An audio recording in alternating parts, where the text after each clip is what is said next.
चलिए, इसी बीच एक बड़ी खबर लखनऊ से सामने आ रही है, जहां सीएम योगी ने बाढ़ प्रबंधन की समीक्षा ली है। बता दें कि इस दौरान सीएम ने कहा कि बाढ़ का स्थायी समाधान निकाले, नदियों की परिस्थितियों के अध्ययन का भी उन्होंने निर्देश दिया। उन्होंने कहा कि 24 जिले अति संवेदनशील है, अलर्ट रहे, अवैध खनन न हो सके और निगरानी करते रहे, तो तटबंध कटान विरोधी अन्य उपायों को भी अपनाएं। तो सीएम ने समीक्षा बैठक में ये निर्देश अधिकारियों को दिए हैं। सीएम योगी ने बाढ़ प्रबंधन की यहां पर समीक्षा बैठक ली है।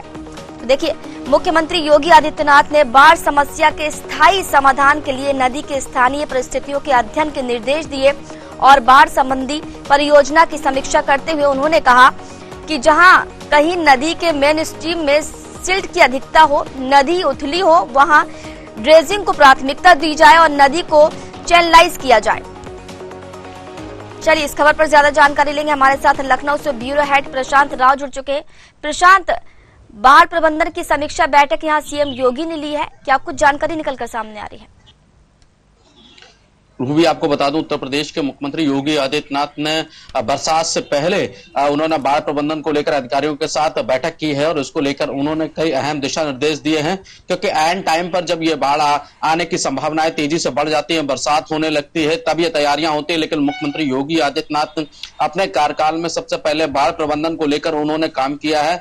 अधिकारियों के साथ उन्होंने बैठक की है। जिला अधिकारियों को, अन्य जो अधिकारी हैं, राहत एवं आपदा अधिकारी हैं, उनको भी निर्देशित किया है कि जो नदियां हैं उनके स्थलीय निरीक्षण किया जाए। स्थलीय निरीक्षण के आधार पर यह भी देखा जाए कि वहां किस तरीके से प्रबंध किए जा सकते हैं। इसके साथ ही खनन अधिकारियों को निर्देश दिया है कि कहीं भी अत्यधिक खनन ना हो, खनन के कारण कहीं बाढ़ की स्थितियां पैदा ना हो, इसका भी जो है यहाँ पर लगातार निरीक्षण किया जाए।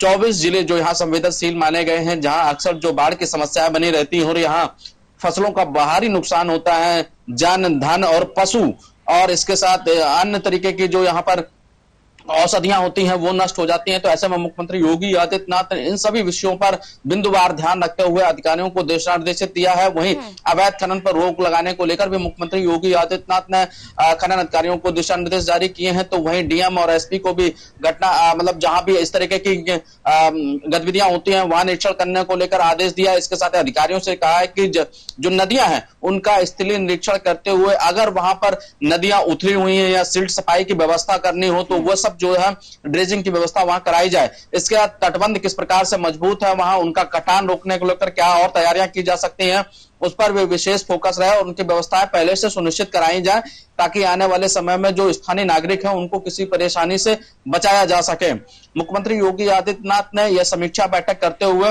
यह भी दिशा निर्देश दिया कि जल्द इन कार्यों को पूरा किया जाए और उसकी रिपोर्ट जो है यहाँ राज्य मुख्यालय भेजी जाए। और इसके साथ ही जहां पर सिल्ट सफाई की व्यवस्था है वहां पर जो है उसकी भी जानकारी दी जाए, ताकि वहां से इस तरीके की सिल्ट सफाई हो या फिर जो नदियां उथली हो वहां पर भी उनको जो समतलीकरण करते हैं, पानी की जो धारा है वो सही से नदियों की निकल जाए, ताकि जो पानी इधर उधर फैल रहा है जिससे बाढ़ की स्थितियां उत्पन्न होती हैं वह रोकी जा सके।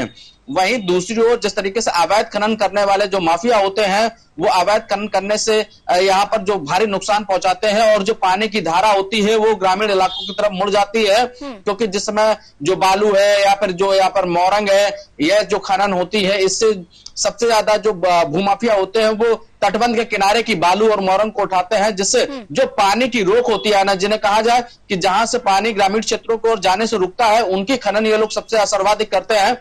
तो उसको लेकर भी मुख्यमंत्री योगी आदित्यनाथ ने कहा कि रोक लगाई जाए, इसकी निगरानी की जाए और वहां सीसीटीवी के माध्यम से निगरानी को लगातार रिकॉर्ड भी किया जाए, ताकि कोई भी पट्टे धारक वहां अत्यधिक खनन ना करे और उससे किसी ग्रामीण को या जनधन, पशुधन या फसल नुकसान ना हो। इसको लेकर भी खनन अधिकारियों को जवाबदेही देनी होगी। अगर वहां खनन की अगर स्थितियां इस तरीके के रही और बाढ़ अगर वहां पर आई तो समस्त जिम्मेदारी इन लोगों की होगी।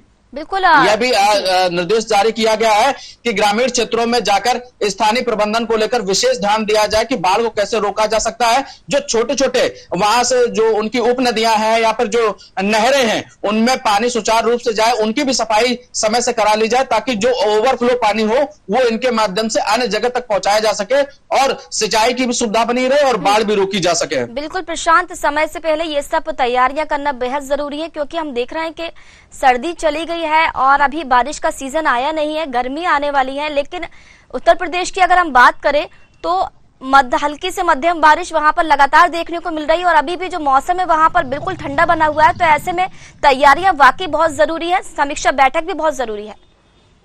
जी अब बिल्कुल रूबी, आपको बता दूं कि मौसम इस प्रकार से करवट बदल रहा है, ऐसा लग रहा है कि बरसात हो सकती है।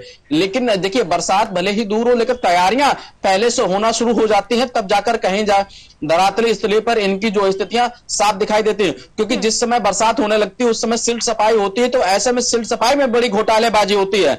जो ये यहाँ जल शक्ति मंत्रालय है, ये घोटालों का मंत्रालय भी कहा जा सकता है, क्योंकि यहाँ उस टाइम पर सफाई होती है जब बरसात होती है, तो जो सिल्ट सफाई होनी चाहिए, जो मानक होते हैं, वो पानी में धुल जाते हैं, सारे भ्रष्टाचार पानी में खत्म हो जाते हैं। तो ऐसे में मुख्यमंत्री योगी आदित्यनाथ ने ये जितने भी रिजल्ट पूर्व में देखे, उसके आधार पर पारदर्शिता लाने को लेकर उन्होंने पहले से तैयारियां यहां शुरू कर दी है। क्योंकि कई बार मुख्यमंत्री योगी आदित्यनाथ के पास ये शिकायतें पहुंची है किसानों के द्वारा कि जो विभाग, यानी कि जिसे सिंचाई विभाग कहा जाता है, अब जिसे जल शक्ति विभाग कहने लगे हैं, इनके द्वारा यह किया जाता है कि नदियों की सफाई तो दिखाई जाती है, लेकिन मानक अनुसार केवल वहां पर जो है खाना पूर्ति की जाती है, सिल्ट सफाई मानक के अनुसार नहीं होती। तो ऐसे में सिंचाई का पानी वहां नहीं पहुंच पाता है और बाढ़ की स्थितियां भी उत्पन्न रहती है। सिंचाई का पानी न पहुंचने से किसानों का भी नुकसान होता है। यह तमाम जो शिकायतें संकलित मुख्यमंत्री ने की हैं, उसके आधार पर करीब 4 महीने पहले ही मुख्यमंत्री योगी आदित्यनाथ इस प्रकार की तैयारियां शुरू कर दी हैं, ताकि आने वाले समय में इन अव्यवस्थाओं से बचा जा सके और किसानों को बचाया जा सके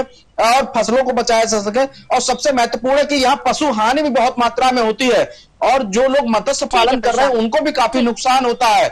इन सब बातों को लेकर मुख्यमंत्री योगी आदित्यनाथ ने बड़ा फैसला लेते हुए पहले से बाढ़ की तैयारियां शुरू कर दी है, ताकि समय रहते इसके प्रबंधन को पूरा किया जा सके। बिल्कुल प्रशांत, ये बहुत जरूरी भी है, क्योंकि जिस तरीके से बाढ़ के हालात वहां पर बनते हैं, तो इससे पहले ही तैयारियां कर रखना ये बहुत ही अच्छा कदम और बहुत ही ज्यादा जरूरी है। फिलहाल आपका बहुत बहुत शुक्रिया जुड़ने के लिए और जानकारी साझा करने के लिए।